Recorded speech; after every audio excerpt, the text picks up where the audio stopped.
Hello boys and girls, welcome to my channel. I'm for Classic and welcome to BenchART. So for today we have in here God of War Ragnarock running on the GTX 1650 Super, which is a 4GB graphic card when, well, the minimum says that you need 6GB of VRAM. So at the launch of the game, the game, I mean, it wasn't really allowing people to enter the game, but that was now fixed in the latest patch. You can enter the game with GPUs with less than 6GB of VRAM, so the 1650 Super is now able to run the game. And it does run pretty well, mostly. I mean, I can play the game, as you can see, with the low settings, which actually does look surprisingly good, at 1080p using FSR 3.1 on its quality mode, above 60 frames per second. Obviously, there will be moments where the game will be more demanding and frame rate can drop here and there, but so far I haven't encountered any of those moments. I did encounter some cutscenes where it was very close to drop below 60, but it never did. So the experience till now for me, it was always above 60 frames per second.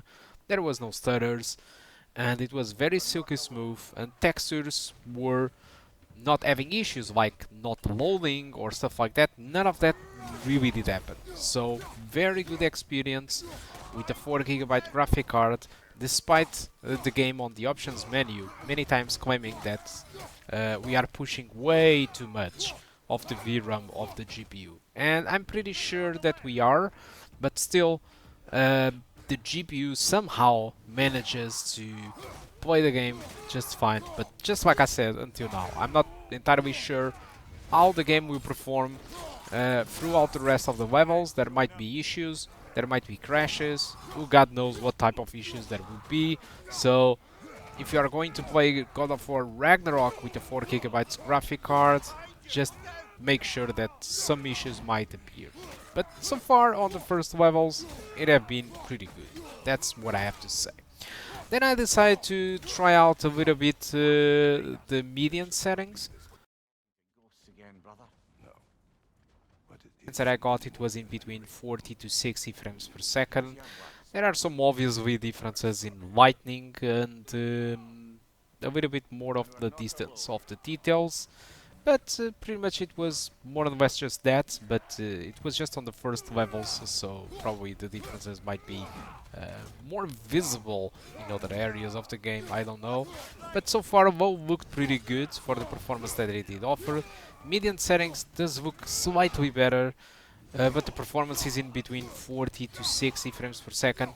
Keep in mind that I'm using median settings, but I'm keeping textures on low because of VRAM. So I do recommend you to do that if you want to go to median.